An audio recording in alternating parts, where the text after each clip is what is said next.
भैया मेरे पास फिलहाल इतने ही पैसे हैं। मैं आपसे वादा करता हूँ जैसे ही पगार मिलेगी इस कंबल के सारे पैसे चुका दूंगा। मुझे पागल समझ रखा है जो तुझ जैसे टीचर पर भरोसा करूँ? अरे पैसे न चुकाए तो लेने के देने पड़ जाएंगे। सीजन का समय है, अभी तुम्हें उधार में कंबल दे दूँ तो बेचूंगा क्या? ये पैसे लो और मुझे एक सप्ताह के लिए कंबल दे दो। अगर मैं एक सप्ताह में पैसे नहीं चुका पाया तो तुम ये कंबल मेरे से वापस ले लेना। ऐसा तो कर सकते हो ना भाई? इस वक्त मेरे घर में एक भी कंबल नहीं है। मेरा पूरा परिवार ठंड से ठिठुर रहा है। इतनी ठंड में भी अगर मैं बिना कंबल लिए घर लौट गया तो उन सबको क्या जवाब दूंगा? अच्छा ठीक है, जितने भी पैसे हैं दो और ये कंबल ले जाओ, लेकिन ध्यान रहे एक सप्ताह के अंदर मुझे बाकी सारे पैसे चाहिए।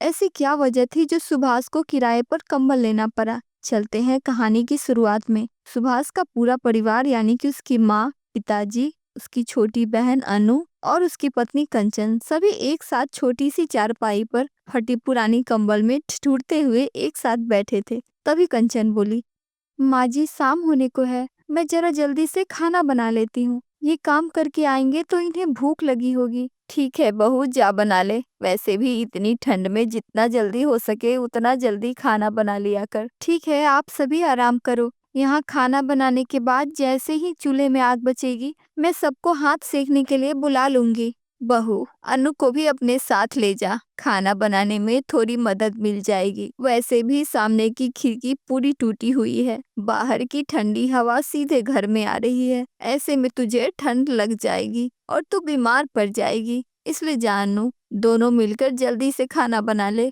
इतना बोलकर कंचन की सास अनु को भी खाना में मदद करने के लिए बोलती है। इस तरह से कंचन जल्दी जल्दी खाना बनाने में जुट जाती है। तभी हवा का तेज झोंका आता है और दोनों ननद भाभी ठंड से कांपने लगती है। लेकिन जैसे तैसे खाना बनकर तैयार हो जाता है। उसके बाद दोनों तुरंत वहां से चली जाती है। माँ जी, खाना तो तैयार हो गया है, आप और पापा जी जल्दी से खाना खा लीजिए वरना खाना ठंडा हो जाएगा। नहीं बहू, हम अभी नहीं खाएंगे। सुभाष को आने दो, उसके बाद सब एक साथ बैठकर खाएंगे। हाँ बहू, तेरे पिता सही बोल रहे हैं। जब तक सुभाष घर नहीं आ जाता चल चूल्हे की आग में अपना हाथ सेक लेते हैं। लेकिन माँ, वहाँ बहुत ज्यादा ठंड लग रही है, खिड़की टूटी हुई है इसलिए बाहर की ठंडी हवा सीधे घर में आ रही है। अच्छा कोई बात नहीं, जल्दी से हाथ सेक कर आ जाएंगे। उसके बाद सभी चूल्हे के पास जाते हैं और हाथ सेकने लगते हैं। तभी फिर से हवा का तेज झोंका आता है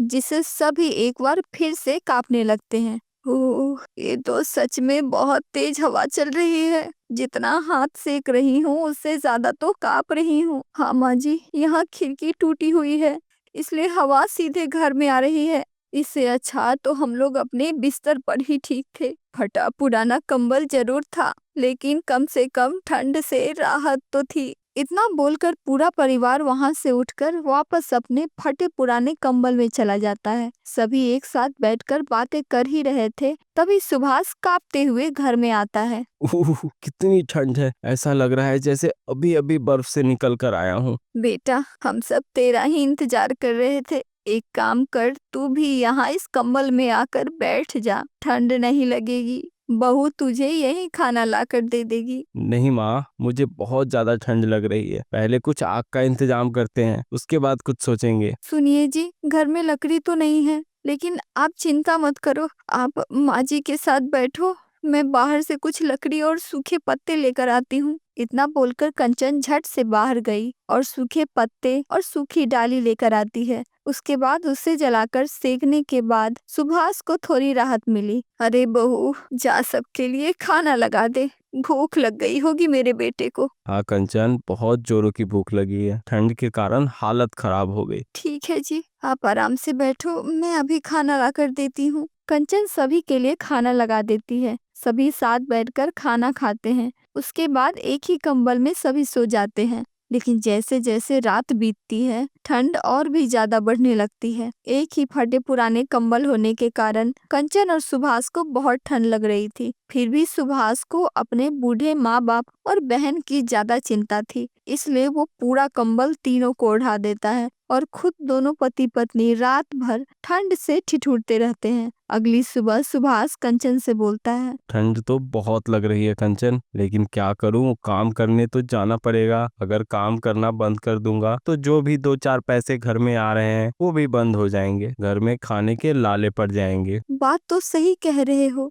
लेकिन अपने शरीर का भी तो ध्यान रखना पड़ता है। अब आप रात की ही बात देख लीजिए, पूरी रात आप ठंड में जागे हो और सुबह सुबह काम पर जा रहे हो। ऐसे कब तक चलेगा जी? एक नया कंबल क्यों नहीं ले लेते? कब से इसी फटे पुराने कंबल में पूरा परिवार ठंड काट रहा है। आप बीमार हो गए तो क्या होगा? अब क्या आज की भी रात ऐसे ही काटेंगे? बिल्कुल सही कह रही है बहू, मुझे सब पता है। कितनी रात से तुम दोनों ठीक से सो नहीं पा रहे हो। बेटा, बहू तो फिर भी घर में रहती है, बाद में आराम कर लेगी, लेकिन तुझे कब आराम मिलेगा? बाहर भी ठंड, घर में भी ठंड, ऐसे में तू तो बीमार हो जाएगा। तू हम सबका ध्यान रख रहा है, लेकिन तू बीमार होगा तो तेरा ध्यान कौन रखेगा? बहू सही कह रही है, तू एक कंबल क्यों नहीं ले लेता? माँ, मैं भी वही सोच रहा हूँ, लेकिन हाथ में पैसे न होने की वजह से नहीं ले पा रहा हूँ। लेकिन आप चिंता मत करो, मेरे पास कुछ पैसे हैं, मैं आज ही एक कंबल ले लूंगा। दोनों को इतना समझाकर सुभाष काम पर चला जाता है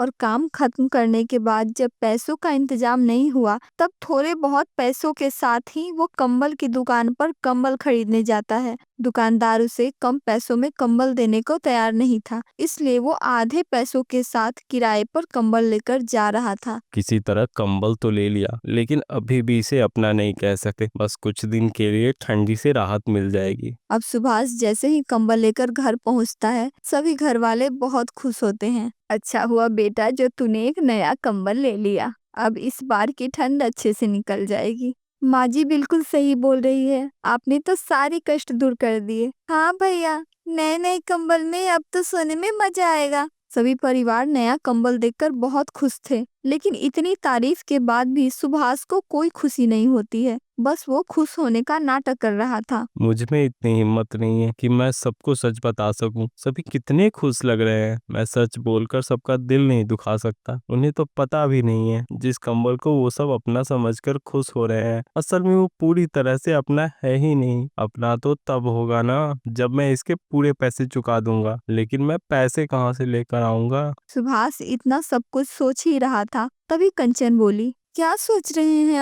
आप खुश क्यों नहीं लग रहे? नहीं नहीं, ऐसा कुछ नहीं है, मैं तो बहुत खुश हूँ। इतना बोलकर वो सबके साथ मिलकर खुश होने का नाटक करने लगता है, लेकिन कंचन अपने पति की हंसी के पीछे की उदासी को समझ जाती है। जब सभी खाना खाकर उस नए कंबल में सो रहे थे, तभी कंचन अपने पति से पूछती है, क्या हुआ जी, क्यों परेशान हैं? मैं देख रही हूँ जब से आप कंबल लेकर आए हैं खुश नहीं लग रहे हैं। तब सुभाष उसे सारी बात बता देता है। ये सब सुनकर कंचन को भी बहुत दुख होता है, लेकिन वो अपने पति को कुछ नहीं बोलती है, साथ ही अपने पति का हौसला भी बढ़ाती है। कोई बात नहीं जी, आप परेशान ना हो, कैसे भी करके पैसों का इंतजाम हो जाएगा। आप बेफिक्र होकर सो जाओ अपने इस नए कंबल में, अब ये कंबल अपना ही रहेगा, देखना आप। इस तरह से कंचन अपने पति को समझाकर चिंता मुक्त कर देती है। उसके बाद दोनों सो जाते हैं। नए कंबल की वजह से सबको अच्छी नींद आती है। कंचन हमेशा की तरह उठकर खाना बनाती है,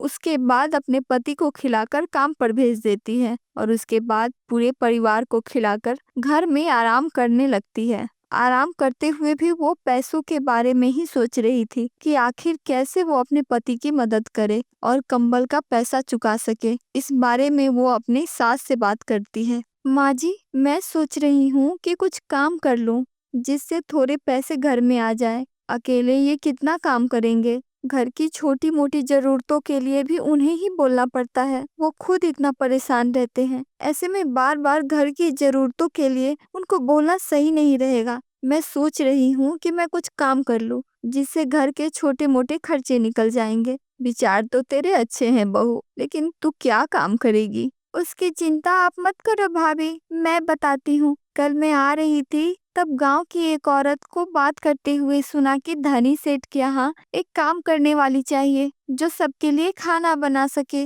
उसके पहले वाली नौकरानी की तबीयत खराब है, इसलिए वो कुछ दिन से नहीं आ रही है। आप वहाँ बात करके देखो, शायद वो काम पर रख ले। हाँ अनु, मैं आज ही जाती हूँ। कुछ समय बाद कंचन धनु सेठ के यहाँ जाकर उसकी पत्नी से इस बारे में बात करती है। मालकिन, मैंने सुना है आपको घर में काम करने वाली एक औरत की तलाश है। आपको हो तो मैं आपके घर काम कर दूं। हाँ, लेकिन तुम सारे काम कर लोगी? हाँ मालकिन, मैं सब कर दूंगी, आप उसकी चिंता ना करें। ठीक है, फिर कल से काम पर आ जाना। ये सुनकर कंचन खुशी खुशी घर चली जाती है और सारी बात अपनी ननद और सास को बता देती है। माँ जी, कल से इनके काम पर जाने के बाद मैं भी धनु सेठ के यहाँ काम करने चली जाऊंगी और इनके घर आने से पहले आ जाऊंगी। इनको कुछ भी पता नहीं चलना चाहिए। सही समय आने पर मैं इनको सब बता दूंगी। और अनु, तुम मेरी गैर हाजिरी में जरा घर को संभाल लेना। माँ जी और पापा जी का ध्यान रखना। भाभी, आप बिल्कुल भी चिंता ना करो, मैं सब संभालूंगी।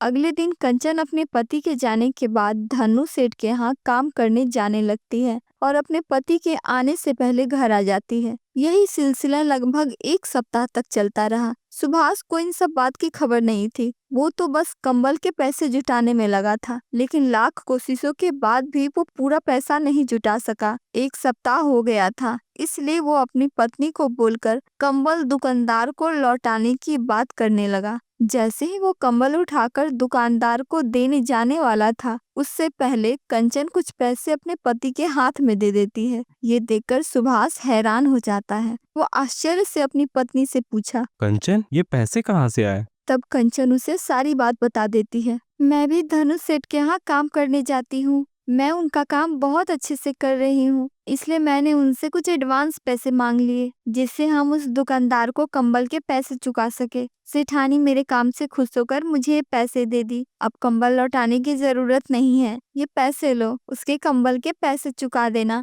और एक और नया कंबल ले लेना, जिससे हमारा परिवार ठंड में भी चैन से सो सके। अब किसी को भी कोई परेशानी नहीं होगी।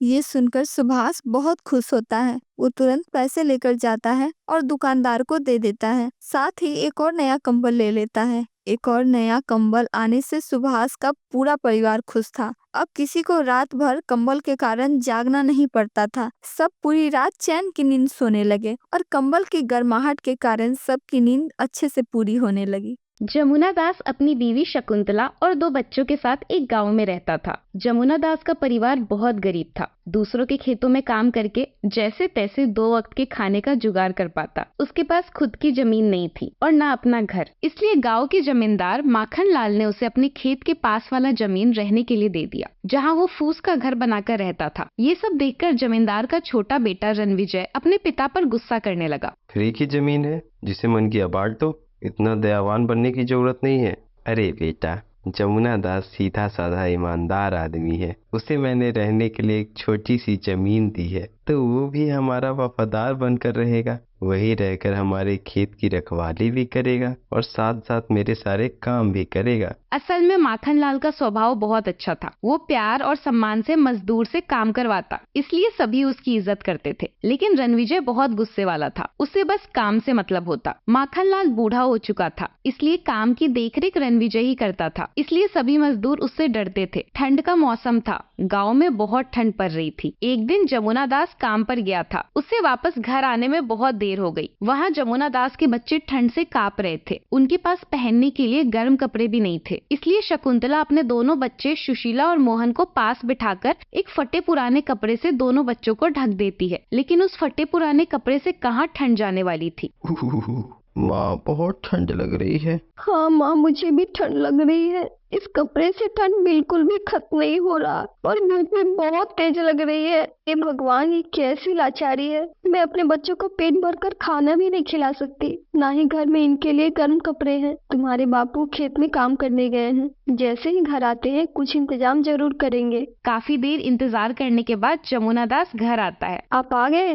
घर आने में कितनी देर लगा दी? कब से राह देख रही हूँ। खेतों का काम खत्म करना था, इसलिए थोड़ी देरी हो गई। लेकिन तुम ऐसे क्यों बैठी हो? बच्चे ठीक तो है ना? नहीं जी, बच्चों को बहुत ठंड और भूख भी लग रही है, लेकिन घर में अन्न का एक दाना भी नहीं है और ना ही सूखी लकड़ी है जिस पर हम खाना बना सके। घर में बच्चों के लिए गर्म कपड़ा भी नहीं है, इसलिए किसी तरह हम सब एक साथ पुराने कंबल में बैठे हैं। अब जल्दी जल्दी हमें कुछ इंतजाम करना पड़ेगा। मैं जानता हूँ शकुंतला, बाहर कड़ाके की ठंड पड़ रही है, इतनी ठंड में भी तुम सबके लिए एक गर्म कपड़ा भी नहीं खरीद सकता। इस गरीबी ने मुझे इतना लाचार बना दिया है कि तुम सबको पेट भर के खाना भी नहीं खिला सकता। कितना मजबूर बाप हूँ, तुम सबकी जरूरत भी पूरी नहीं कर सकता। आप बेवजह ही अपने आप को कोस रहे हैं, इसमें आपकी कोई गलती नहीं है। हमारा समय ही खराब चल रहा है। आप एक काम कीजिए, जंगल में देखिए, कुछ भी जलाने के लिए मिल जाए तो आज के लिए थोड़ी राहत होगी। जमुना दास अपनी पत्नी के कहने पे जंगल में चला गया और वहाँ से कुछ लकड़ियाँ और सूखे पत्ते लेकर आ गया। उसके बाद दुकान से कुछ राशन भी ले आया। उसी जलावन से रात का खाना बना और ठंड से भी थोड़ी राहत मिल गई। इसी तरह ठंड का एक दिन तो निकल गया, लेकिन अभी कई सर्द रातें काटनी बाकी थी। अगले दिन हवा इतनी तेज चल रही थी मानो अभी उसके फूस के घर को उड़ाकर अपने साथ ले जाएगी। हे भगवान, इतनी तेज हवा,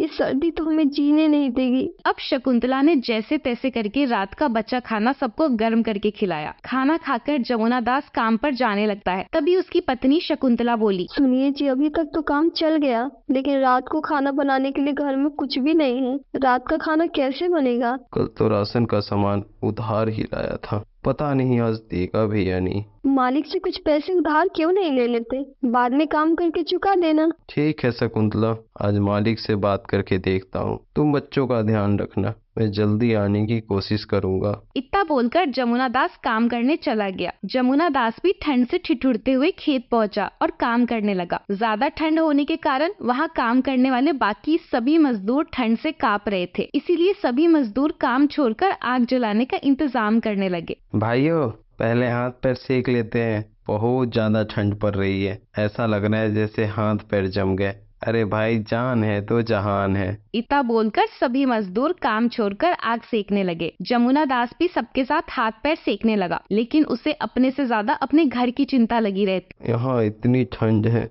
तो मेरे बच्चों की क्या हालत होगी, न जाने सब कैसे रह रहे होंगे। सभी मजदूर आग सेक रहे थे। तभी रणविजय वहाँ काम का मुआयना करने आता है। उसने देखा सभी मजदूर आग सेक रहे हैं। ये देखकर वो सब पर गुस्सा हो गया। तुम सबको इसी बात के पैसे मिलते हैं? आज अगर काम समय से पूरा नहीं हुआ तो आज की पगार तुम सबको नहीं मिलेगी। छोटे मालिक, आप देख ही रहे हैं कितनी ठंड है। बहुत देर से काम ही कर रहे थे, बहुत ज्यादा ठंड लगे इसलिए हम लोग आग सेकने आ गए। माफ कर दीजिए छोटे मालिक, बिना पगार के हम लोग क्या खाएंगे? ये सब काम चोरी है। तुम सबको बस काम न करने का बहाना चाहिए। पैसे पेड़ पर नहीं उगते, इसलिए फ्री के पैसे नहीं मिलेंगे। पहले काम करो, उसके बाद पैसे मिलेंगे। और तुम जमुना दास, हमने तो तुम्हें रहने के लिए घर भी दिया है। हमारी वजह से तुम्हारा घर चल रहा है, फिर भी तुम सबके साथ मिलकर काम चोरी कर रहे हो। नहीं नहीं मालिक, मैं तो काम ही कर रहा था, लेकिन ठंड थोड़ी ज्यादा लगी इसलिए सबके साथ हाथ सेकने आ गया। लेकिन रणविजय किसी की बात नहीं सुना और बेवजह सबको डांटकर वहाँ से चला गया। उसके जाने के बाद सभी मजदूर आपस में बात करने लगे। ये छोटे मालिक गरीबों को अपना गुलाम समझते हैं। हम अपनी मर्जी से सांसें भी नहीं ले सकते। इनको गरीबों को सताने में मजा आता है। इतनी बातें करने के बाद सभी वापस खेत में काम में लग गए। इधर ठंड से शकुंतला और बच्चों का बुरा हाल था। ठंड लगने के कारण दोनों बच्चों को बुखार हो गया। यह देखकर शकुंतला बहुत घबरा गई और जल्दी जल्दी आग जलाकर सभी बच्चों को सेकने को बोली। लेकिन इतनी ज्यादा ठंड में थोड़ी सी आग से क्या होने वाला था?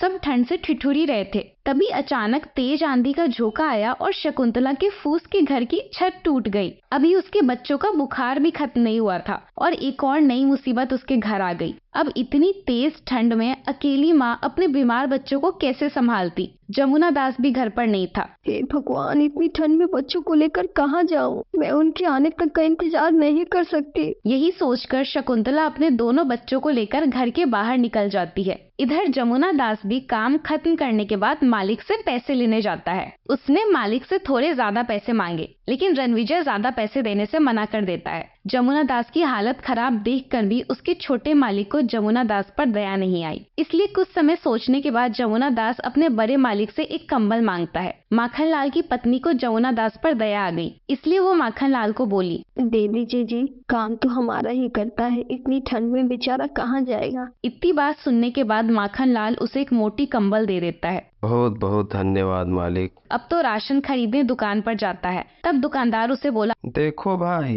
पहले कल की उधारी चुकाओ, उसके बाद ही राशन मिलेगा। आप मुझे आज उधार दे दीजिए, मैं धीरे धीरे सब चुका दूंगा। मुझे अभी पैसे की बहुत जरूरत है। वो सब मैं नहीं जानता, मुझे बस पैसे चाहिए। अब लाख समझाने के बाद भी दुकानदार नहीं माना, इसलिए उसे अपने सारे पैसे अनाज खरीदने और उधारी चुकाने में लगा दिए। अब सब कुछ लेकर जैसे ही माखनलाल घर पहुंचा, अपने घर की हालत देखकर दंग रह गया। घर की आधी छत टूटी थी, जिसकी वजह से बाहर की तेज हवा घर के अंदर घुस रही थी। जमुना दास घर में अपनी बीवी बच्चों को ना पाकर बहुत घबरा गया। इतनी ठंड में शकुंतला दोनों बच्चों को लेकर कहाँ गई होगी, पता नहीं सभी ठीक भी है या नहीं। जमुना दास भी अपने बीवी और बच्चों को ढूंढने बाहर चला गया। कुछ दूर जाने के बाद उसने देखा शकुंतला सड़क के किनारे दोनों बच्चों को साथ लेकर बैठी है। यह देखते ही जमुना दास झट से उनके पास गया। तुम सब यहाँ बैठी हो? कब से तुम सबको इधर उधर ढूंढ रहा हूँ। हमें घर में बहुत ठंड लग रही थी, इसलिए यहाँ बैठ गई। आपने तो घर की हालत देख ली होगी। उसने सारी बात अपने पति को बताई, कैसे कैसे बच्चों को फीवर हो गया और उसके बाद उसके घर की छत भी टूट गई। उसके बाद वहाँ रुकना मुश्किल था। मुझे माफ कर दो शकुंतला, तुम्हें सारी मुसीबत अकेले झेलनी पड़ी। मैं तुम सबकी जरूरत भी पूरी नहीं कर पाता। अब बच्चे कैसे हैं? मैं दवाई लेकर आता हूँ। आप चिंता मत कीजिए, बच्चे अब बिल्कुल ठीक हैं। एक भला आदमी इतनी आंधी में बेसहारा लोगों के बीच कंबल बांट रहा था। ये देखकर मुझे बहुत खुशी मिली। मैं उस भाई साहब के पास गई तो मुझे भी एक कंबल दिया। उसी आदमी ने मेरे बच्चों को दवाई भी ला कर दिया। वाह शकुंतला, ये सब सुनकर ऐसा लग रहा है जैसे इंसान के रूप में भगवान हमारी मदद करने आए थे। आज भी दुनिया में इंसानियत जिंदा है, जो मुसीबत के वक्त हम जैसे गरीबों की मदद करने चले आते हैं। चलो शकुंतला, मैं घर दोबारा से ठीक कर देता हूँ। अब हमें ठंड छू भी नहीं सकती। घर पहुँच के जमुना दास बड़ी मेहनत से अपने घर का छत ठीक करता है। जंगल जाकर वहाँ से ढेर सारी लकड़ियाँ भी लाता है ताकि आगे के ठंड में उसे जला सके। जमुना दास अपने मालिक के पास से एक कंबल लेकर आया था और एक कंबल शकुंतला के पास भी था। अब पूरे परिवार के पास ठंड के लिए पर्याप्त कंबल थे, इसलिए सारे कंबल एक साथ मिलाकर सबने ओढ़ लिया और सो गए। पहली बार जमुना दास का परिवार बिना किसी परेशानी के चैन की नींद सो रहा था। अब उसने कुछ पैसे बचाकर बच्चों के लिए गर्म कपड़े भी खरीद लिए। उसके बाद जमुना दास और उसके परिवार को ठंड के कारण कभी परेशानी नहीं हुई। अगर आपको वीडियो अच्छा लगा तो वीडियो को लाइक करें और चैनल को सब्सक्राइब कर दें।